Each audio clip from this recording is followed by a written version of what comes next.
월요일 아침 오늘의 묵상 251번째 시간, 그래도 되는 것입니까? 그래도 되는 것입니까? 라는 제목으로 말씀을 나누도록 하겠습니다.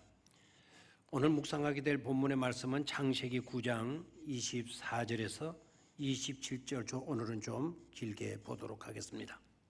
함께 봅니다.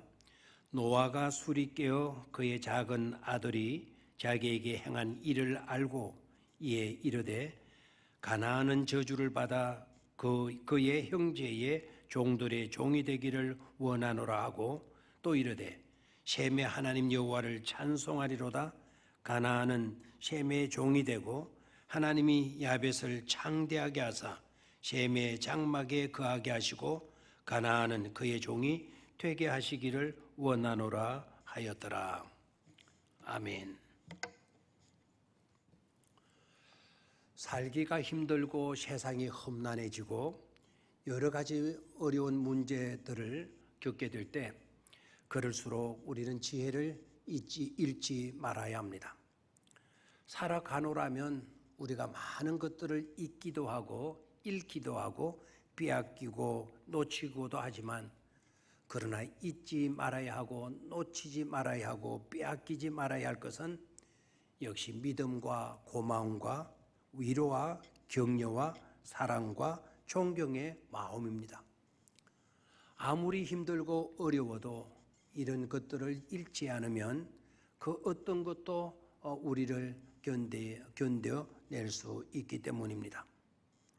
본문의 내용은 홍수 심판이 끝나고 다시 일상의 삶을 회복해 갈 때의 이야기입니다.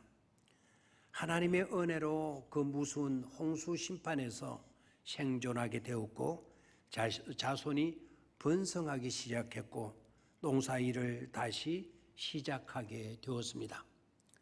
그런데 그때 노아는 수확한 포도주를 많이 마셔서 취한 나머지 노아답지 않은 모습을 드러내고 말았습니다.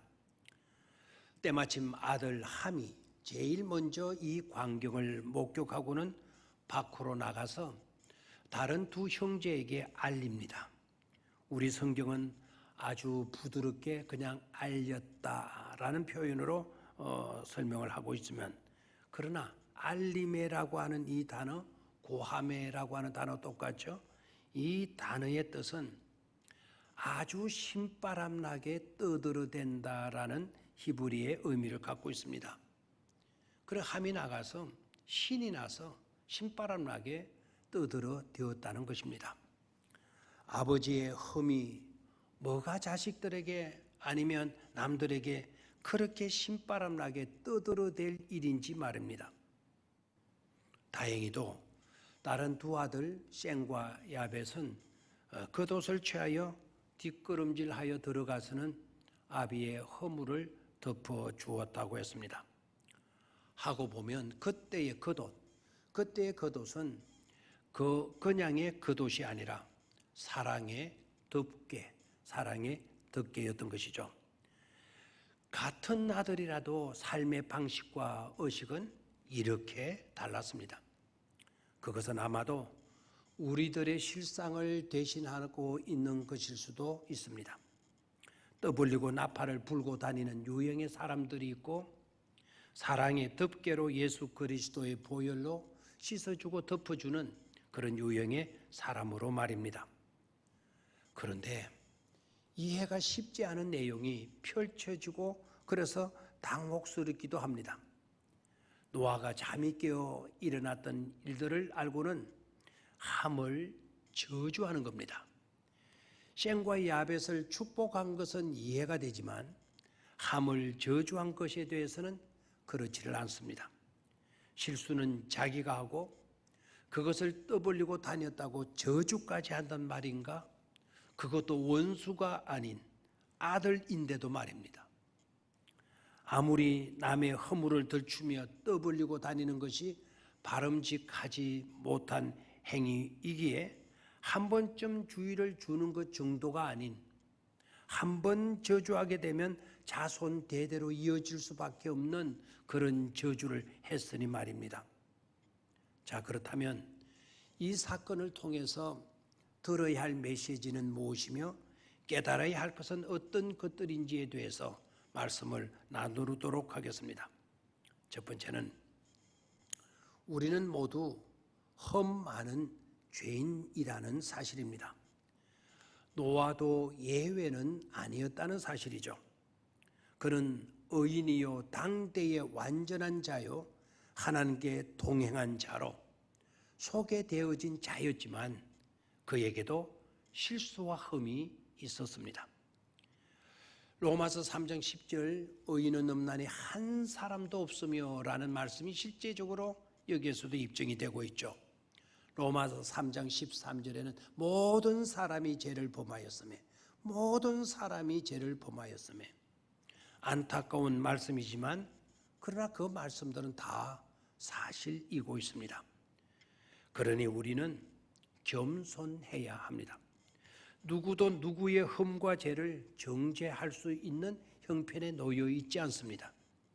주님의 말씀처럼 우리는 죄 없는 자가 아닌 죄 있는 자이기 때문입니다. 너희 가운데 죄 없는 자가 돌로 쳐라. 아무도 치지 못했죠? 죄 있는 자였기 때문입니다. 절대로 남의 허물 앞에 나는 의인인 양 행세해서는 안 될 것입니다. 두 번째, 그것의 의미를 새길 수 있어야 한다라는 것입니다. 아담과 하와에게 있어서는 가죽옷, 그 가죽옷의 의미가 중요했죠. 하나님께서 그 옷을 입혀 주었습니다. 노아를 덮은 겉옷도 아마 가죽옷이었을 것입니다. 또한 구약 히브리어로 속죄라고 하는 말과 덮다라고 하는 말이 똑같은 단어입니다. 히브리어로 카파르라고 해서 속죄라는 의미도 있고 덮개라는 의미도 있습니다. 너나 할 것 없이 우리는 이런 은혜로 살아가는 존재임을 분명히 깨달아야 될 것입니다. 세 번째로 우리에게 주어진 본연의 사명을 잊어버리지 말아야 된다라는 것입니다. 우리에게 주어진 본연의 사명을 잊어버리거나 저버리지 말아야 한다는 것입니다. 자, 그렇다면 우리에게 주어진 본연의 사명은 뭘까요? 그것은 하나님의 사랑, 이웃사랑. 하나님을 사랑하고 이웃을 사랑하는 것이 우리의 본연의 사명이죠. 정죄와 심판과 떠벌리는 것이 아니라 사랑입니다. 그래서 베드로 사도는 이렇게 우리에게 교훈합니다. 베드로전서 4장 8절입니다. 무엇보다 열심으로 사랑할지니 사랑은 허다한 죄를 덮느니라. 무엇보다 열심으로 사랑할지니 사랑은 허다한 죄를 덮느니라 라고 말입니다. 이런 사명에서 이탈되어서는 안 됩니다. 마지막 네 번째는 그의 좋은 점을 잊지 말라는 겁니다. 그의 좋은 점을 잊지 말라는 것입니다. 즉 오늘의 허물을 보는 것 때문에 지난날의 훌륭했던 점, 아름다운 좋은 일들을 잊어버려서는 안 된다는 것이죠. 오늘 포도주를 마셔서 폭주한 일로 부끄러운 모습을 보였다고 지난날에 노아가 행한 일들을 망각해서는 안 된다는 사실입니다. 그것을 망각하면 역사는 의미가 없어지고 맙니다. 누가 아름다운 일을 하려고 하겠습니까? 그 사람의 흠이 있다고 해도 그가 행한 좋은 일들, 아름다운 일들을 지워버려서는 안 되는 것입니다. 노아가 문제입니까? 노아의 저주가 이해가 안 됩니까? 그렇다면 방주를 지어 가족을 생존케 한 것은 어떻게 하겠습니까? 당대에도 많은 사람이 살았습니다. 그러나 하나님은 당대에 살고 있는 그 어떤 사람들에게가 아니고 노아에게 방주를 짓도록 했습니다. 그게 예사로운 일입니까? 그리고 노아는 1년도 아니고 10년도 아니라 120년간을 방주를 지었습니다. 눈이 오나 비가 오나 오직 그 일에만 전념해 왔던 인물입니다. 그런 일들은 온데간데 없이 없어져도 되는 것입니까? 그런 것을 잊어버려도 되고 한 번의 실수는 그렇게 떠벌려야 되는 것입니까? 역사는 그렇게 흘러가서는 안 된다는 것을 따끔하게 교훈하고 있는 것입니다. 사랑하는 성도 여러분, 우리의 자리매김 잘 하실 수 있기를 바랍니다.